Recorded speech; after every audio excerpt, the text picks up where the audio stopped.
പ്രിയമുള്ളവരെ, TV ചാനലുകളിലെ ഏറ്റവും പുതിയ തരംഗമായ റിയാലിറ്റി ഷോയിലൂടെ കണ്ണഞ്ചിപ്പിക്കുന്ന സമ്മാനങ്ങൾ നേടിയെടുക്കാൻ പരിശ്രമിക്കുന്ന ഒരു കുടുംബത്തിന്റെ വിശേഷങ്ങളിലേക്ക് ഇതാ ഒരു എത്തിനോട്ടം.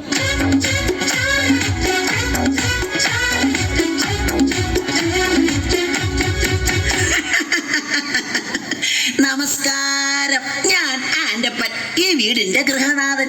ആൻഡപ്പൻ എന്ന പേര് പോലെ തന്നെയാണ് എന്റെയും അവസ്ഥ.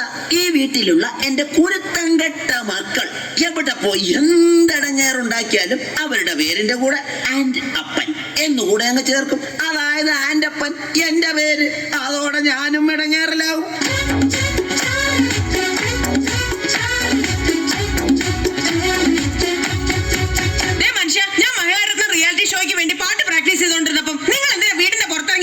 ഞാൻ പുറത്തിറങ്ങി നിന്നില്ലെങ്കിലേ നാട്ടുകാരി വിചാരിക്കും ഞാൻ നിന്നെ പിടിച്ച് തല്ലിയിട്ട് നീ കിടന്ന് കരയുകയാണെന്ന്. നിങ്ങളെ ഇന്ന് ഞാൻ പാട്ട് മാത്രമല്ല, ഭരതനാട്യം, മോഹിനിയാട്ടം, കുച്ചിപ്പുടി, കഥകളി, ഓട്ടംതുള്ളൽ, മോണോ ആക്ട്, ഇതിനൊക്കെ ഞാൻ പ്രാക്ടീസ് ചെയ്യുന്നുണ്ട്, അറിയാമോ? ഇതാണ് ആൻഡപ്പന്റെ ഭാര്യ റോസിക്കുട്ടി. റിയാലിറ്റി ഷോയിൽ പങ്കെടുത്ത് താരമാകാൻ അരയും തലയും മുറുക്കി ഒരുങ്ങിയിരിക്കുകയാണ് ഇവർ.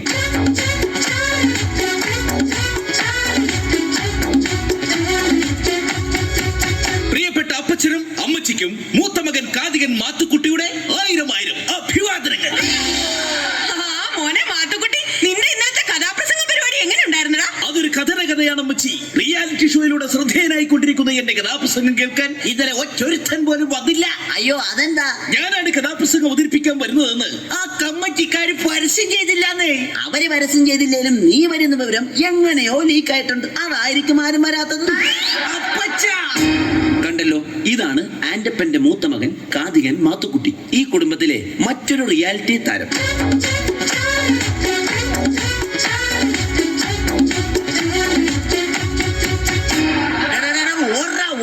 എന്റെ കൺമുമ്പ് കണ്ടുപോരുത് അവന്റെ ഒരു ഒടുക്കത്തെ സിനിമാറ്റിക് ഡാൻസ്. എന്താ അപ്പ ചെയ്ത്? അല്ല, അവൻ എന്നാ ചെയ്തിട്ടാ? ഇന്ന് രാവിലെ ഞാൻ കുളിക്കാൻ കയറിയ നേരത്തെ ഇവൻ ഫയർ ഡാൻസിന്റെ റിഹേഴ്സൽ ആണെന്ന് പറഞ്ഞ് മണ്ണെണ്ണ വായിലെടുത്തിട്ട് തീ ഊതി. ഞാൻ അലക്കിട്ട എന്റെ ആകെ കൂടിയുള്ള 2 മുണ്ടിവൻ കത്തിച്ചു കളഞ്ഞ്. അറിയാമോ നിനക്ക്? അപ്പൊ നിങ്ങൾ ഇപ്പൊ കൊടുത്തിരിക്കുന്നതോ? ദേ, ഇത് നിന്റെ അടിപ്പാവാടയാ. ഈ വന്നതാണ് ഈ വീട്ടിലെ ഇളയ താരം, സിനിമാറ്റിക് ഡാൻസുകാരൻ ജോണിക്കുട്ടി. ഇതും മറ്റൊരു റിയാലിറ്റി താരമാണ്. ചാനലൊന്നും തുറക്കുമ്പോൾ കാണാമതിലെന്നും റിയാലിറ്റി ഷോയുടെ തരംഗം. എത്ര കലകളെ പലരും എടുത്തിട്ട് SMS കുരുക്കുവാൻ ബഹളം.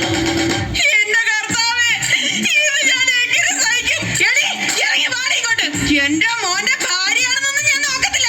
ഇറങ്ങി വരാൻ. എന്നാടി റോസക്കുട്ടി? നിങ്ങൾ അറിഞ്ഞോ, ഞാൻ മഹിളാരത്നത്തിന്റെ അടുത്ത എപ്പിസോഡിൽ ഉടുക്കാൻ മേടിച്ച പുത്ത സാരി എടുത്ത് നിങ്ങളുടെ മരുമോളുണ്ടല്ലോ ആന്ധ്രന്ന് വന്ന വെള്ളപ്പൊക്കക്കാർക്ക് എടുത്ത് കൊടുത്തിരിക്കുന്നു. അഹങ്കാരി. അതിന് നിന്നെ പിടിച്ചാലും വെള്ളപ്പൊക്കക്കാർക്ക് കൊടുത്തില്ലല്ലോ. വേണല്ലോ, അവൾ അതും ചെയ്യും, അതിന്റെ അപ്പുറം ചെയ്യും. എടി മോളി, ഇങ്ങോട്ട് വാടി. നിന്നെ ഇന്ന് ഞാൻ എന്താ നിങ്ങൾ വന്ന് തൊള്ള തുറക്കുന്നത്? എടി, അമ്മച്ചിയുടെ സാരി പിച്ചക്കാർക്ക് എടുത്തു കൊടുത്തോ? ഓ, റിയാലിറ്റി ഷോ. ഇങ്ങനെ റിയാലിറ്റി പ്രാന്തുള്ള കുടുംബത്തേക്കാണല്ലോ എന്റെ കർത്താവേ എന്നെ കെട്ടിയെടുത്തത്. നിർത്തടി. ഈ റിയാലിറ്റി ഷോയൊക്കെ ഞങ്ങളെ പോലുള്ള കലാകാരന്മാർക്ക് പറഞ്ഞിട്ടുള്ളതാ. അതൊന്നും നിനക്ക് പറഞ്ഞാ മനസ്സിലാവുകയല്ല. അയ്യടാ, ഞങ്ങളുടെ കുടുംബക്കാരത്ര മോശക്കാരൊന്നുമല്ല. എന്റെ അമ്മച്ചി നല്ല ഒന്നാന്തര എഴുത്തുകാരിയാ. അമ്മച്ചിയുടെ കഥ വല്ല നിങ്ങൾ വായിച്ചിട്ടുണ്ടോ? പിന്നെ അതിപ്പോ എന്നാ വായിക്കാനാ? നിന്റെ തള്ളയുടെ കഥ നാട്ടി മൊത്തം പാട്ടല്ലേ? എന്താ പറഞ്ഞത്? നീ പോടി അവിടുന്ന്. എന്നെ പറഞ്ഞാലുണ്ടല്ലോ. നിന്നെ പറഞ്ഞാ നീ എന്ത് ചെയ്യോടി? കൊറേ നാളായിടി നിന്നെ സഹിക്കാൻ തുടങ്ങിയിട്ട്. നിങ്ങൾ പോകല്ലേ? വെള്ളമെടുക്കും മരുമോളെ, കുശുമെടുക്കണ കെട്ടോളെ, മനുഷ്യന് തിരി തലക്ക് വെളിവ് തന്നൂടെ. നേരം വെളുക്കുമ്പോ രണ്ടാളും ഒരു വിളിച്ചുകൊണ്ട അഭ്യാസം. രണ്ടാളും കൂടി നല്ല കുടുംബം കുളം തോണ്ടും. പെണ്ണുങ്ങൾക്കുള്ളൊരു നാക്കും വായുന്നവനൊരു വാക്കും. എത്ര കുടുംബം കലക്കി നാട്ടി. പെണ്ണുങ്ങളെ നിങ്ങൾ ഇങ്ങനെയായാലോ കഷ്ടം. എന്താ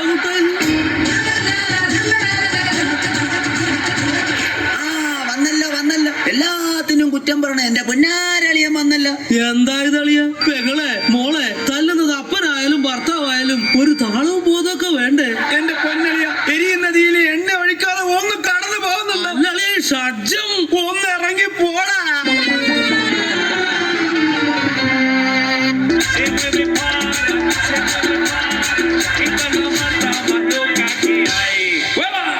ബോയ്സ്, റിയാലിറ്റി ഷോയിലെ സൂപ്പർ താരമായ എന്റെ കൂടെ ഡാൻസ് പഠിക്കാൻ പറ്റിയത് നിങ്ങളുടെ ജീവിതത്തിലെ ഒരു ഭാഗ്യം മാത്രമായിട്ട് കരുതിയാൽ മതി. ആദ്യമായി നമുക്ക് പുതിയ സ്റ്റെപ്പ് പഠിക്കാം. 3, 4.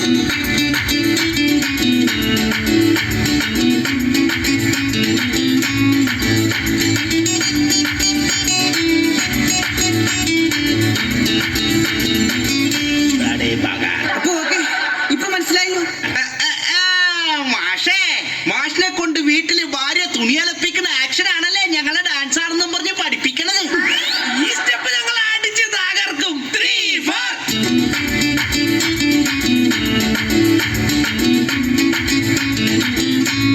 നിർത്തടാ, ഇതെന്നാ കോപ്രാമൊക്കെയാണ് കാണിക്കുന്നത്. ഇത് ഞങ്ങളുടെ പുതിയ സ്റ്റെപ്പാണ്. കോപ്പാണ്. എടാ, ഈ റിയാലിറ്റി ഷോയുടെ കാര്യം പറഞ്ഞ് ചുമ്മാ കോപ്രായം കാട്ടി നടക്കാതെ വല്ല പണിക്ക് പോടാ.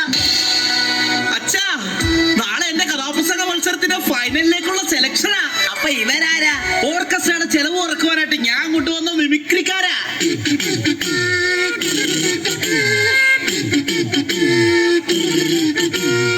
എടാ മാത്തുക്കുട്ടി, നിന്റെ കഥ ഇതുവരെ അമ്മച്ചു കേട്ടില്ലല്ലോടാ. നിങ്ങൾക്ക് വേണ്ടി കഥയുടെ ഒരു ചെറിയ ഭാഗം ഞാനിവിടെ അവതരിപ്പിക്കുകയാണ്.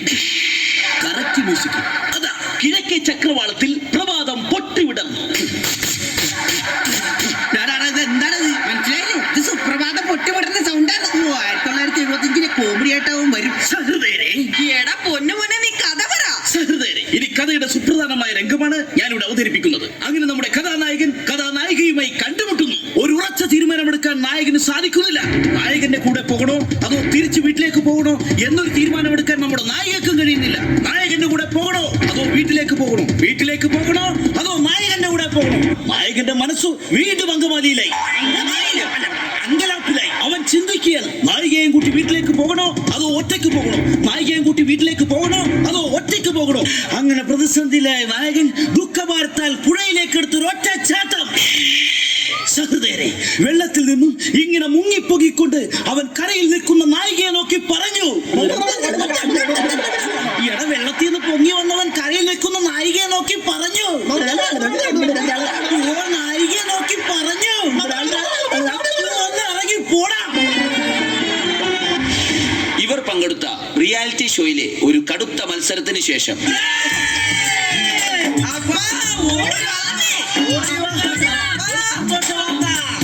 എന്നതാ മക്കളെ കാര്യം? എന്റെ പൊന്നപ്പ, റിയാലിറ്റി ഷോയിൽ എല്ലാ ഐറ്റത്തിലും ഞങ്ങൾ എല്ലാവരും ഫൈനലിലെത്തി. മനുഷ്യ കേട്ടോ, ഞങ്ങൾ എല്ലാരും ഫൈനലിലെത്തിയത്. അപ്പൊ നമുക്ക് എല്ലാവർക്കും ഫ്ലാറ്റ് കിട്ടുമോ? ജയിച്ചു കഴിഞ്ഞാൽ ഓരോരുത്തർക്കും ഓരോ ഫ്ലാറ്റ്.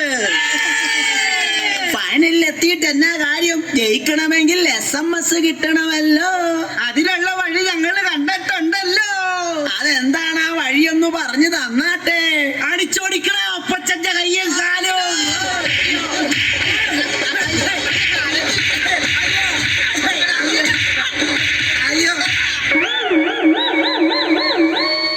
എന്തിനാടാ അപ്പന്റെ കൈയും കാലും തല്ലി ഓടിച്ചത്? അപ്പനെ തല്ലി കയ്യും കാലും ഓടിച്ചാലേ റിയാലിറ്റി ഷോയിൽ കാണിക്കാനായിട്ട് ചാനലുകാർ വന്ന് ഷൂട്ട് ചെയ്യുമല്ലോ. അത് സ്ലോ മോഷനിലും ബ്ലാക്ക് ആൻഡ് വൈറ്റിലുമായി TV കാണിക്കുമല്ലോ. അതെന്തിനാ? അപ്പൊ ജനങ്ങള് മൊത്തം കണ്ട് ഞങ്ങളോട് സെന്റിമെന്റ്സ് അടിച്ച് SMS ചെയ്യുമല്ലോ. അപ്പോ SMS കിട്ടി ജയിച്ച് എല്ലാവർക്കും ഫ്ലാറ്റ് കിട്ടുമല്ലോ. പ്രിയമുള്ളവരെ, കലാകാരന്മാരുടെ ദുഃഖങ്ങളും ദുരിതങ്ങളും സഹതാപങ്ങളും വിറ്റ് കാശാക്കുന്ന ഇവിടുത്തെ ചാനലുകളിൽ തലകാട്ടാൻ ആക്രാന്തം കാണിക്കുന്നവരോട് എന്റെ കുടുംബത്തിന് ഇനി എന്താണ് പറയാനുള്ളത്? ചാനലിൽ പാടുവാൻ ആക്രാന്തം കാട്ടുന്ന ചെല്ലക്കിളികളെ നിങ്ങളും ഓർക്കണം. എന്തൊക്കെ